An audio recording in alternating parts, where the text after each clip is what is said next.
Commander Zarathek pressed her 4 hands against the cold metal wall of the command center. Her blue skin felt hot with fear as she watched the enemy ships get closer on the main screen. The Ravagers were coming, and there was nothing she could do to stop them. The mining station orbited a distant planet called Kepler 442b. It was far from any help, far from any safety. 30,000 people lived on the station now. They were not miners anymore. They were refugees running from the Ravagers, the terrible creatures that ate entire worlds. "Commander, the first ship is 2 hours away," reported her weapons officer, a tall green alien named Klix. His voice shook as he spoke. "Our plasma cannons are ready, but they won't do much damage." Zarathek knew he was right. The station's weapons were old and weak. They were meant to break up asteroids for mining, not fight real warships. The Ravagers had 12 massive bioships coming toward them. Each one was alive, breathing, hungry. Each one could swallow their entire station. She walked to the big window that looked out into space. Stars dotted the black sky like tiny diamonds. It looked peaceful, but she knew death was coming through that darkness. The Ravagers had already destroyed 3 star systems. Billions of people had died. Now it was their turn. "Any word from the Galactic Defense Council?" she asked her communications officer. The small purple alien shook his head sadly. "Nothing, Commander. They said this sector is lost. The nearest fleet is 3 weeks away. 3 weeks. The Ravagers would be done feeding in 3 hours. Zarathek closed her eyes and tried not to think about what feeding meant. The Ravagers didn't just kill people. They absorbed them, made them part of their living ships. It was worse than death. A young human scientist named Dr. Sarah Kim ran into the command center. She was one of only 5 humans on the station. Most people had never seen a human before. They were a new species, recently discovered at the edge of known space. "Commander, we're picking up massive energy readings," Sarah said, breathing hard. "The bioships are charging their feeding beams. They'll reach us soon." The feeding beams. Zarathek had seen videos of what they could do. Green light that turned metal into food, that turned living beings into part of the Ravager collective. She had hoped never to see them in person. "All hands, this is the commander," she spoke into the station-wide communication system. "Enemy contact in 90 minutes. All civilians to the intersections, all security teams to battle stations, but she knew it was useless. Their security teams had hand weapons meant for dealing with drunk miners. The Ravagers had ships the size of small cities. The first bioship appeared on the long-range sensors. It looked like a huge jellyfish made of metal and flesh. Tentacles waved from its front end, each one capable of crushing their station. Behind it came 11 more, each one different but equally terrifying. "Broadcasting distress signal on all frequencies," reported the communications officer. "Maybe someone will hear us." "Keep trying," Zarathek said, though she knew no one was listening. Who would come to help a mining station at the edge of nowhere? The station shook as the Ravagers got closer. Their mere presence seemed to warp space around them. Lights flickered. Some of the older machinery started making strange noises. "Life support holding steady," called out an engineer. But if they breached the hull, he didn't need to finish. Everyone knew what would happen. The feeding process would begin. They would all become part of the enemy. Zarathek looked around the command center at her mixed crew. There were 6 different alien species working together, trying to save lives that probably couldn't be saved. They were brave, all of them. They deserved better than this. "Commander, detecting movement in the cargo bays," said a security officer over the radio. "Some of the refugees are trying to take escape pods." "Let them go," Zarathek said sadly. "The pods won't get far, but everyone deserves to choose how they face the end." The main screen now showed the lead bioship clearly. It was ugly beyond words. Living metal twisted into shapes that hurt to look at. Eyes dotted its surface, each one the size of a house. Mouths opened and closed along its sides, showing rows of teeth made from some kind of crystal. 60 minutes to contact," Klix announced. The station shook again, harder this time. Some of the ceiling panels fell down. The lights went out for a few seconds before the backup power kicked in. "Hull pressure dropping in Section 7, called an engineer. "They're doing something to us from a distance." Zarathek knew what that meant. The Ravagers were softening them up, making the station easier to digest. It was like a spider injecting poison into a fly before eating it. She walked to her command chair and sat down. Her finger found the red button that would activate the self-destruct sequence. It was a big red button, impossible to miss. One press and the whole station would explode in nuclear fire. It would be quick, clean, better than being absorbed. "All stations report ready," said Clicks, though his voice showed he knew it didn't matter. The plasma cannons turned toward the approaching bioships. They were pitifully small compared to their targets. It would be like throwing pebbles at a mountain. "Commander," Sarah Kim said quietly, "I want you to know it's been an honor serving with you." "The honor was mine, Dr. Kim," Zarathek replied. "All of you have been brave beyond measure." The bioships were close enough now to see details. Tentacles writhed in space like snakes. The feeding beams were charging, glowing green and evil. In 30 minutes it would all be over. Zarathek's finger hovered over the self-destruct button. She would wait until the last moment. Give everyone as much time as possible. But when the feeding began, she would end it quickly. Detecting massive power surge from the lead ship, Clicks reported. "They're preparing to fire." The green light built up at the front of the bioship. It was beautiful and terrible at the same time. Death often was. "All hands prepare for impact," Zarathek announced. She closed her eyes and thought about her home world, about the mate and children she would never see again, about the life she had lived and the good she had tried to do. The green light grew brighter. Her finger tightened on the button. Then something impossible happened. Space itself seemed to tear open like fabric. A hole appeared in the darkness between the station and the Ravagers. Something was coming through it, something big and fast and angry. "What is that?" Sarah whispered. Zarathek opened her eyes and stared at the main screen. Whatever was coming through the hole in space, it wasn't a Ravager. It was something else entirely, something that might change everything. Dr. Sarah Kim stared at her sensor readings and blinked hard. The numbers didn't make sense. Something massive was moving through space faster than anything should be able to move. The energy signature was unlike anything in the galactic database. "Commander, I'm reading a gravitational anomaly," Sarah called out, her voice shaking with excitement instead of fear for the first time in days. "Something big is coming through what looks like a controlled wormhole." Zarathek turned away from the approaching Ravager ships to look at the new readings. Her four eyes widened as she saw the data scrolling across Sarah's screen. Whatever was coming wasn't using any known form of space travel. "Size estimate?" Zarathek asked. "At least 1.5 kilometers long," Sarah replied, checking her instruments again. "Mass readings are—" "Commander, this thing is huge, but it's moving like a fighter craft." The hole in space grew larger. Reality seemed to bend around it, creating ripples that the station's sensors could barely detect. Then something emerged that made everyone in the command center go silent. It was a starship, but unlike any ship in the galactic registry. Sharp angular lines cut through space with predatory grace.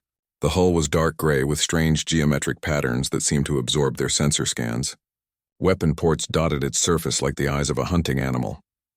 "Unknown vessel, this is Kepler Station," Zarathek transmitted on all frequencies. Her voice was steady despite her racing hearts. "We are under attack by Ravager forces. If you can hear this transmission, please render assistance or flee the system immediately." For a moment, there was only static. The strange ship continued to move toward them, passing between the station and the Ravager fleet. It was outnumbered 12-1, but it didn't slow down or change course. Then a voice came through the communication system. It spoke Galactic Standard, but with an accent none of them had heard before. The voice was calm, confident, and carried an edge that made Zarathek's skin tingle. "Kepler Station, this is Captain Marcus Chen aboard the UES Retribution. We copy your distress call. Maintain position and prepare for combat assistance. These Ravagers picked the wrong system to raid." Clicks looked up from his weapons console, confusion clear on his green face. "UES? Commander, that designation isn't in any of our files." "Neither is the ship design," Sarah added, still watching her sensors. "This vessel is using technology I don't recognize. The power output alone should be impossible with any known engine system." Zarathek opened a channel to the unknown ship. "Captain Chen, this is Commander Zarathek. We appreciate your courage, but you don't understand what you're facing. Those are Ravager bioships. They've destroyed entire fleets. You should retreat while you can." The response came back immediately, and there was something in the human captain's voice that sent chills through the bridge crew. It wasn't fear or uncertainty. It was the sound of someone who had seen worse things than Ravagers, and had dealt with them effectively. "Commander, thank you for the warning, but we've been tracking these particular Ravagers for 6 weeks. We know exactly what they are and what they can do. The question is whether you and your people are ready to see what humans can do." Sarah's hands flew over her console. "Commander, I'm detecting massive energy buildups throughout their ship. Multiple weapon systems are coming online. Some of these readings don't match anything in our physics databases." The human ship moved closer to the Ravager fleet. It was still badly outnumbered, but it moved with the confidence of an apex predator approaching prey. The strange geometric patterns on its hull began to glow with a soft blue light. "All Ravager vessels," Captain Chen's voice broadcast on open channels, "you are in violation of the Geneva Accords, the Martian Convention, and about 12 other treaties you've probably never heard of. You have 30 seconds to withdraw from the system before we demonstrate why humanity doesn't negotiate with parasites." Zarathek felt her blood turn cold. This human was giving ultimatums to the most feared force in known space. Either he was completely insane, or he knew something the rest of the galaxy didn't. The Ravagers, driven by collective hunger rather than individual thought, ignored the warning. The lead bioship continued its approach to the station, its feeding beam building to full charge. The green light was almost ready to fire. 20 seconds, Chen announced calmly. Sarah watched her sensors in fascination. The human ship is doing something to space around it. The gravitational readings are fluctuating in patterns I've never seen. 10 seconds. The Ravager feeding beam reached full power. Green light prepared to lance out and begin the feeding process. Zarathek's finger moved back to the self-destruct button. "Time's up," Captain Chen said, and his voice carried the finality of a judge passing sentence. What happened next redefined everything the survivors thought they knew about space combat. The human ship didn't charge forward like a traditional warship. Instead, it seemed to dance sideways through space, moving in ways that violated several fundamental laws of physics. The blue glow from its hull intensified and space around it began to twist and bend. "Impossible," Sarah whispered. "They're creating localized space-time distortions. They're using gravity as a propulsion system." Weapons emerged from hidden ports along the human ship's hull. They weren't the energy beams or projectile weapons that galactic forces used. These were something entirely different. Particle streams that cut through space like blades of light. Projectiles that seemed to exist in multiple dimensions at once. Energy fields that reached out like invisible hands to grab and crush. The first volley from the UES Retribution struck 3 Ravager bioships simultaneously. The effect was devastating. Hulls that had withstood the combined firepower of entire galactic fleets cracked and split like eggshells. Bioarmor that regenerated from most damage simply dissolved under the human weapons. "Direct hits on targets 1, 3, and 7, Clix reported, his voice filled with disbelief. "All 3 ships are showing critical damage." The Ravagers finally seemed to realize they were facing something unexpected. The bioships turned their attention from the station to the human vessel, bringing their own weapons to bear. Feeding beams lanced out, trying to lock onto the strange angular ship.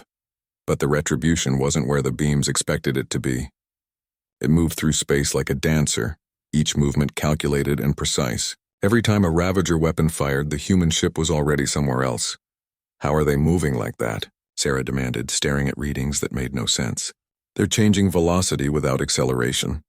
They're turning without applying thrust. It's like they're rewriting the laws of physics." Captain Chen's voice came over the communication channel again, still calm despite the chaos around his ship. "Commander Zarathek, you might want to secure your station for heavy gravitational fluctuations. We're about to demonstrate why Earth spent 300 years perfecting the art of warfare." The human ship's weapons fired again, and this time the results were even more spectacular. Beams of coherent particles carved through Ravager hulls like hot knives through butter. Projectiles struck with the force of small asteroids, creating explosions that lit up the darkness of space. But most impressive of all was how the human captain fought. Every shot was perfectly placed. Every movement was exactly right. It was like watching a master artist create a masterpiece. Except the art was destruction and the canvas was the most feared enemy in the galaxy. "Commander," Clix said, his voice filled with awe. "In the last 5 minutes, the human ship has destroyed 6 Ravager vessels and crippled 4 others. The remaining 2 are trying to retreat." Zarathek watched the battle unfold on her main screen. She had spent years in the military, had studied every major space engagement in galactic history. She had never seen anything like this. The human ship wasn't just winning. It was dominating completely. The UES Retribution moved through the Ravager fleet like death itself. Captain Marcus Chen stood on his bridge, watching the tactical display with the calm focus of a master at work. His crew moved around him with perfect precision, each person knowing exactly what to do without being told. Target the bioship attempting to flee, Chen ordered his weapons officer. Use the quantum torpedoes. I want to make sure their friends get the message. Quantum torpedoes armed and ready, Captain, came the reply. Chen nodded. Fire. The weapon that launched from the Retribution didn't look like much at first.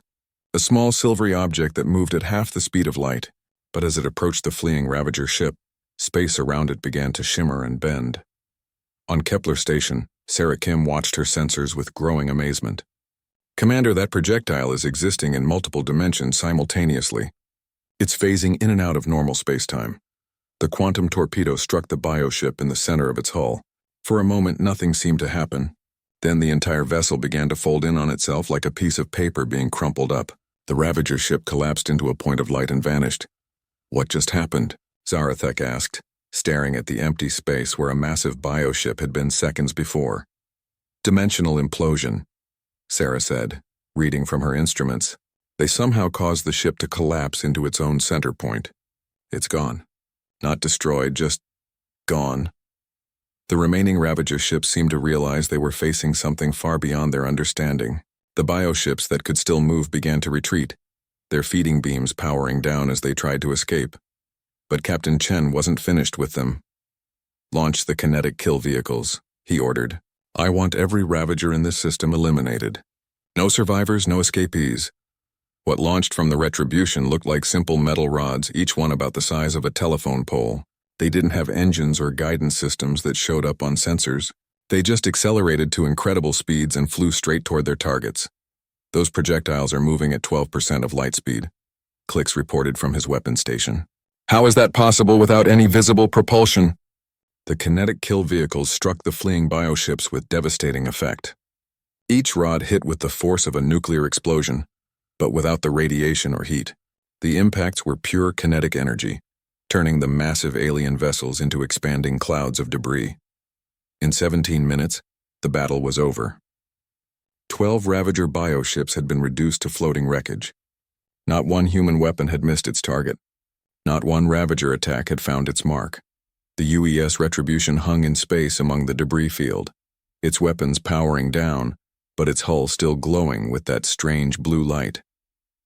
The ship looked completely undamaged, as if it had just taken a pleasant cruise through empty space rather than fought the most feared enemy in the galaxy.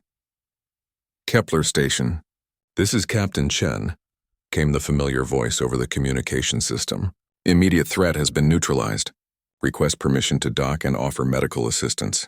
My ship carries full hospital facilities. Zarathek found herself struggling to speak. Everything she thought she knew about space combat had just been proven wrong. Captain Chen, permission granted. Docking Bay 7 is clear for your use. Understood. Be advised that some of my crew will need to come aboard to assess damage to your station. We also have medical teams standing by to treat any injured civilians. As the massive human warship approached the docking bay, Sarah continued to study her sensor readings. Commander, their medical facilities are showing power outputs that rival our entire station. What kind of technology do these humans have? The docking process was unlike anything the station crew had experienced. The human ship didn't use the standard docking clamps and airlocks. Instead, it extended a flexible tube that seemed to mold itself to the station's hull, creating a perfect seal. Docking complete, announced the station's computer. Atmosphere equalized. Foreign vessel is requesting permission to board. Zarathek straightened her uniform and walked toward the docking bay. She had met representatives from dozens of alien species during her career, but she had never met a human. The few humans in the galaxy were researchers and scientists, peaceful people who studied plants and animals on distant worlds. Captain Chen was apparently a very different kind of human. The airlock opened with a soft hiss, and Zarathek got her first look at the man who had just saved 30,000 lives. He was tall and lean, with dark hair and scars on his face that spoke of old battles. His uniform was black with silver trim, and he moved with the controlled grace of a natural predator. Commander Zarathek, he said, extending his hand in what she recognized as a human greeting gesture. It's an honor to meet you. Zarathek grasped his hand carefully with one of her own. Human grip strength was legendary among the few scientists who had studied them. Captain Chen, I cannot express our gratitude.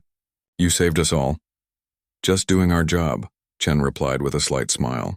Though I have to admit, we've been looking forward to field testing our new weapon systems against Ravager bioships. Behind Chen came his crew, and Zarathek felt a chill of recognition. These were not scientists or explorers. They moved like soldiers, like warriors who had seen real combat. Their equipment was strange and advanced, with designs that seemed both elegant and deadly. Captain, may I ask where your species has been all this time? Zarathek said as they walked through the station corridors. We have no record of humans participating in galactic civilization. Chen's expression became more serious. Commander, humanity has been developing in isolation for the past 3 centuries. We've been watching the galaxy from a distance, learning about the various species and civilizations. When we detected the Ravager threat, we decided it was time to make contact. They passed through the medical bay, where human medics were already setting up equipment that looked like it belonged in a science fiction story. Injured station personnel were being treated with devices that seemed to heal wounds in minutes rather than weeks. Your medical technology is incredible, Sarah Kim said, joining the group. How is this possible? A human medic looked up from treating a wounded engineer. Nanomedical repair systems combined with accelerated cellular regeneration. Pretty standard stuff, really. Standard stuff. Zarathek felt a growing sense of unreality. These humans spoke about technology that was centuries beyond anything the galactic community possessed, as if it was normal everyday equipment. Captain Chen, she said carefully, your species has clearly developed along very different lines than the rest of galactic civilization. May I ask what your primary focus has been? Chen stopped walking and turned to face her. His dark eyes held depths that spoke of experience with conflicts far deadlier than anything the Galactic Defense Council had ever imagined. Commander, humanity has spent the last 300 years perfecting one thing above all others. We've studied every form of warfare ever devised by any species in the galaxy. We've developed new weapons, new tactics, new strategies. We've prepared for every possible threat we might face. He gestured toward the debris field visible through a nearby window, where the remains of 12 Ravager ships drifted in space. The Ravagers are just one threat among many. When we learned they were consuming civilian populations, we decided to demonstrate why humanity doesn't tolerate species that prey on the innocent. Zarathek felt a chill run down her spine. Captain, are you saying your entire civilization is military? Not entirely, Chen replied. We have scientists, artists, farmers, all the normal aspects of civilization. But every human child learns combat tactics alongside mathematics. Every human adult serves time in our military forces. We've built our entire society around the principle that the strong must protect the weak. He looked out at the stars, and his voice carried a weight of absolute certainty. Commander, in your galactic community, how many species have the ability to project military force across interstellar distances? Zarathek thought about it. Perhaps a dozen species have true deep space military capabilities. And how many of those would risk their fleets to save civilians of other species? The question hit her like a physical blow. Very few, Captain. Resources are limited and most species prioritize their own people. Chen nodded grimly. That's what we thought. Which is why humanity decided to become the species that others can count on when the monsters come calling. The implications of his words settled over Zarathek like a heavy blanket. Humanity hadn't just developed advanced technology. They had developed into something the galaxy had never seen before. A species dedicated to protecting others, with the power to back up their commitment. 3 days after the battle, Kepler Station buzzed with activity unlike anything in its history. Human engineering teams worked alongside station personnel, upgrading systems that had been considered impossible to improve. The medical bay had been transformed into something that looked like it belonged on the most advanced worlds in the galaxy. Commander Zarathek walked through the corridors and marveled at the changes. Hull breaches that should have taken weeks to repair had been fixed in hours. Life support systems that had struggled to maintain basic functions now ran with perfect efficiency. Even the food synthesizers produced meals that actually tasted good. Commander, you need to see this, Dr. Sarah Kim called from the main science lab. Her voice carried a mixture of excitement and disbelief that had become common over the past few days. Zarathek found Sarah standing next to a human engineer who was explaining something. About quantum field generators. The device on the table looked like a simple metal box, but the energy readings coming from it were extraordinary. "This is a portable shield generator," the human engineer said. His name was Lieutenant Torres, and he spoke with the same casual confidence that all the humans seemed to possess. "It can protect the entire station from weapons fire for about 6 hours on a single power cell." "The energy density is impossible," Sarah said, shaking her head. "According to our physics, that power cell should explode the moment you activate it," Torres smiled. "Your physics aren't wrong exactly. You just haven't discovered some of the more exotic applications yet. Give your people another few centuries and you'd figure it out." Another few centuries. The humans spoke about advanced technology development timelines the way most people talked about weekend plans. Everything about them suggested a civilization that thought in terms of long-term strategic planning. Captain Chen entered the lab, carrying a data pad and wearing an expression that Zarathek was learning to recognize. It was the look he got when he was thinking about things that were much larger than the current situation. "Commander, I've received word from Earth Command. 3 Galactic Defense Council ships are approaching the system. They'll arrive within the hour." Zarathek felt her heart skip a beat. "Captain, with respect, I should warn you that first contact with the Council can be complicated. They have strict protocols for dealing with new species."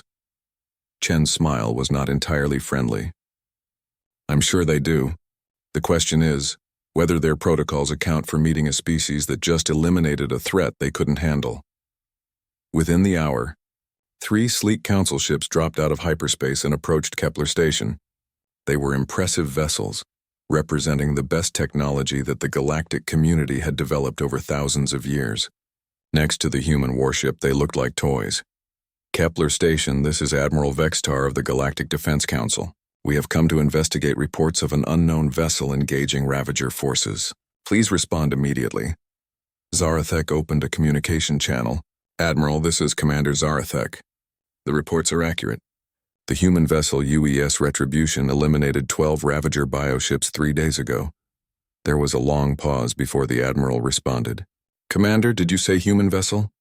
"We have no record of humans possessing military spacecraft. Admiral, I suggest you speak directly with Captain Chen. He can explain the situation better than I can." Captain Chen stepped up to the communication console. When he spoke, his voice carried the authority of someone who was used to being taken seriously by important people. "Admiral Vextar, this is Captain Marcus Chen, commanding officer of the UES Retribution. I understand you'd like to discuss our recent engagement with hostile forces." "Captain Chen, I am Admiral Vextar, senior military commander for this sector. By what authority did you engage in combat operations without council approval?" Chen's expression didn't change, but something in his tone suggested that Admiral Vextar had just made a significant mistake. "Admiral, we engaged under the authority of the Terran Defense Charter, which grants human military forces the right to protect civilian populations from genocide. We also acted under the principle that when monsters are eating civilians, you don't wait for permission to stop them.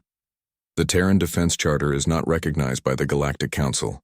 Admiral Vextar replied stiffly. "You had no legal authority to operate in this system." The temperature in the room seemed to drop several degrees. Captain Chen's smile became the kind that predators showed just before they attacked. "Admiral, let me make something very clear. Humanity doesn't recognize the Galactic Council's authority to prevent us from protecting innocent people. If you have a problem with that, you're welcome to file a complaint with Earth Command. Captain, you cannot simply ignore galactic law because it's inconvenient for you." "Admiral," Chen said, and his voice now carried the weight of absolute certainty. "Galactic law failed to protect 30,000 civilians from being consumed by bioships. Human law succeeded. I'll let you draw your own conclusions about which system is more effective." Sarah Kim watched the exchange with growing fascination. The human captain was speaking to one of the most powerful military leaders in the galaxy, as if he was a mildly annoying bureaucrat. Either Chen was completely insane, or humanity had resources that the Council couldn't imagine. "Captain Chen, the Council demands that you submit to inspection of your vessel and crew. We need to understand what technologies you possess." Chen laughed, and it was not a pleasant sound. "Admiral, the Retribution carries weapon systems that could sterilize your home planet from orbit. You're demanding to inspect those systems. Are you absolutely certain that's a conversation you want to have?" The communication channel went silent for several long minutes. When Admiral Vextar spoke again, his tone was considerably more cautious. "Captain, perhaps we could discuss this matter diplomatically. The Council is always interested in meeting new species and establishing peaceful relations." "I'm sure you are," Chen replied, "especially when that new species just demonstrated the ability to eliminate threats that your entire military couldn't handle." Zarathek watched the human captain with growing understanding. Chen wasn't just a military officer. He was a diplomat, a strategist, someone who understood how power worked on a galactic scale. He was using the Ravager battle as leverage to force the Council to treat humanity as an equal, rather than a curiosity. "Admiral," Chen continued, "humanity is prepared to share certain defensive technologies with the galactic community. We're also prepared to assist in eliminating the remaining Ravager fleets. But we want full membership in the galactic community and a voice in decisions that affect civilian populations. That's a significant request, Captain. Such decisions require approval from the full Council." "I understand. While you're considering our proposal, I should mention that Earth Command has dispatched additional ships to this sector. 7 more vessels like the Retribution are currently en route to begin systematic elimination of Ravager forces." The implications of that statement hit Admiral Vextar like a physical blow. 1 human ship had destroyed 12 Ravager vessels without taking damage. 7 more ships would represent firepower beyond anything the Council could field. "Captain, when will these additional vessels arrive?" "They're already here," Chen said casually. As if summoned by his words, space around Kepler Station began to ripple and bend. One by one, 7 more human warships emerged from controlled wormholes, each one as sleek and deadly as the Retribution. They took up positions around the Council ships in a formation that was clearly protective, but could become threatening in seconds. Admiral Vexitar's voice, when it came, was noticeably less confident than before. "Captain, this is quite a display of force." "This isn't a display, Admiral," Chen replied. "This is humanity keeping a promise. We told the civilians on this station that they were under our protection. We meant it." Sarah Kim stared at the tactical display showing 8 human warships in perfect formation. Each one represented technology that was decades or centuries beyond anything the galaxy had seen. Each one was crewed by humans who seemed to view warfare as an art form. "Admiral," Captain Chen said, and his voice carried the finality of someone making an offer that wouldn't be repeated. "The galaxy has a choice. You can work with humanity to eliminate threats like the Ravagers, or you can watch us handle these problems unilaterally. Either way, the threats will be eliminated." The choice, Zaratek realized, wasn't really a choice at all. Humanity had just announced their arrival on the galactic stage with a demonstration of power that made resistance pointless. They were offering partnership, but they were also making it clear that they didn't need permission to do what they thought was right. The age of human involvement in galactic affairs had begun, whether the Council wanted it or not. 6 months later, the last Ravager bioship died in the fire of its own collapsing biology. The massive creature, once part of a fleet that had consumed 3 star systems, twisted and screamed as human weapons tore it apart at the molecular level. Its death marked the end of a threat that had terrorized the galaxy for decades. Captain Marcus Chen stood on the bridge of the UES Retribution, watching the final moments of the enemy that had brought humanity into galactic affairs. Around him, his crew worked with the quiet efficiency that had become the signature of human military operations. "Target eliminated, Captain," reported his weapons officer. "All Ravager forces in the sector have been neutralized." "Understood," Chen replied. "Signal the fleet." Mission accomplished. The human battle group that had swept through Ravager space consisted of 23 ships, each one a masterpiece of military engineering. They had moved through the infested systems like a precision instrument, eliminating bioships with an efficiency that had amazed even their human crews. The Ravagers, who had never encountered organized resistance they couldn't eventually overwhelm, found themselves facing a species that had spent centuries perfecting the art of warfare. Every engagement became a textbook example of superior tactics, better technology, and absolute commitment to the mission. "Captain, incoming transmission from Admiral Vextar," his communications officer announced. Chen nodded. Over the past 6 months, his relationship with the Galactic Defense Council had evolved from mutual suspicion to grudging cooperation. The Admiral had learned to respect human capabilities while Chen had learned to work within galactic political structures. "Admiral," Chen said, as the blue-skinned alien appeared on his main screen, "I assume you've received our mission reports." "I have, Captain. Congratulations on eliminating the last of the Ravager fleets. The Council is prepared to officially recognize the end of the threat." Chen smiled slightly. "The Council's recognition is appreciated but not required. The threat ended when the last bioship stopped moving. Admiral Vextar had learned not to take offense at human directness. Captain, the Council has reached a decision regarding humanity's application for membership. We're prepared to offer full membership status, along with permanent seats on the Military Command Council." "We accept," Chen said without hesitation. "Though I should mention that Earth Command has some conditions." The Admiral's expression became cautious. 6 months of dealing with humans had taught him that their conditions usually involved fundamental changes to how things had always been done. "What kind of conditions, Captain?" "First, any future threats to civilian populations will be met with immediate human military response, regardless of political considerations. Second, human technology sharing will be limited to defensive systems only. Third, Earth will maintain independent command authority over all human military forces." Admiral Vextar considered these terms. They essentially meant that humanity would function as an autonomous military power within the galactic community, bound by their own laws rather than council authority. It was unprecedented, but then again, so was humanity. "These terms are acceptable," the Admiral said finally. "The Council recognizes that humanity has earned the right to operate according to its own principles." After the communication ended, Chen walked to the large window that dominated his bridge. Outside, stars filled the darkness of space like scattered diamonds. Somewhere among those stars, billions of beings could sleep safely because the Ravagers were gone. His thoughts were interrupted by the arrival of Commander Zarathek, who had requested transport to the human flagship for the official end-of-mission ceremonies. She had become something of a celebrity in the galactic media, the officer who had been present for humanity's first military action. "Captain Chen," she said, approaching with the formal bearing she maintained during official functions. "On behalf of all the survivors of Kepler Station, I want to thank you once again for what you did. Commander, we did what needed to be done. Nothing more, nothing less." Zarathek studied his face, trying to understand the human mindset that could treat the elimination of a galactic threat as routine duty. "Captain, may I ask what humanity plans to do now? You've demonstrated that you possess military capabilities beyond anything we've seen. What will you do with that power?" Chen turned from the window to face her. "Commander, humanity has one primary goal: to ensure that what happened to those 3 systems consumed by the Ravagers never happens again. We're going to patrol the galaxy, looking for threats to civilian populations. When we find them, we're going to eliminate them. And if the galactic community doesn't want your protection?" Chen's smile was not entirely pleasant.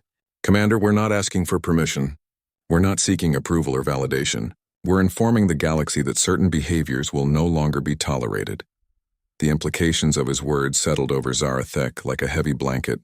Humanity had essentially appointed itself as the guardian of galactic civilization, with the firepower to enforce their protection whether it was wanted or not. "Captain, doesn't that make humanity the ultimate authority in the galaxy?" "No, Commander. It makes us the ultimate safety net. There's a difference." Over the following weeks, the true scope of humanity's commitment became clear. Human ships appeared in systems throughout the galaxy, not as conquerors but as protectors. Pirate fleets that had operated with impunity for decades found themselves facing human warships and chose to find new careers. Slave trading operations disappeared overnight when their ships simply vanished without trace. The message was clear. Humanity had established new rules for galactic civilization, and those rules were enforced by the most advanced military force anyone had ever seen. Dr. Sarah Kim, who had accepted a position as liaison between human and galactic scientific communities, often found herself explaining the human mindset to confused alien scholars. "They don't want to rule us," she would tell them. "They want to protect us. There's a fundamental difference in motivation that most species don't understand." The human approach to galactic politics was unlike anything that had come before. They shared defensive technology freely, but kept their weapon systems classified. They intervened in conflicts only when civilians were threatened, But when they did intervene, they ended the conflicts permanently. Most importantly, they kept their promises. When Captain Chen had told the survivors of Kepler Station that they were under human protection, he had meant it literally. The human concept of no one gets left behind extended to entire civilizations. Admiral Vextar, in his official report to the Galactic Council, summed up the new reality in terms that politicians could understand. Humanity has not conquered the galaxy. They have adopted it. The question now is whether we can live up to the standards they've set for galactic civilization. Captain Chen, reading that report months later, allowed himself a small smile. The Admiral was beginning to understand what humanity brought to the galaxy. Not just superior technology or military might, but a commitment to principles that put the protection of innocence above all other considerations. Standing on the bridge of the Retribution as it patrolled the outer rim, Chen looked out at the stars and felt satisfied. Somewhere among those stars, beings could sleep safely because humanity had decided that some things were worth fighting for. The galaxy would never be the same. Pirates would think twice before raiding civilian ships. Warlike species would consider the consequences before attacking their neighbors. Slavers would find new careers or face the alternative. Because humanity had arrived. And humanity had a very simple message for anyone who preyed on the innocent. Not on our watch. The age of human protection had begun, and the universe was a safer place because of it.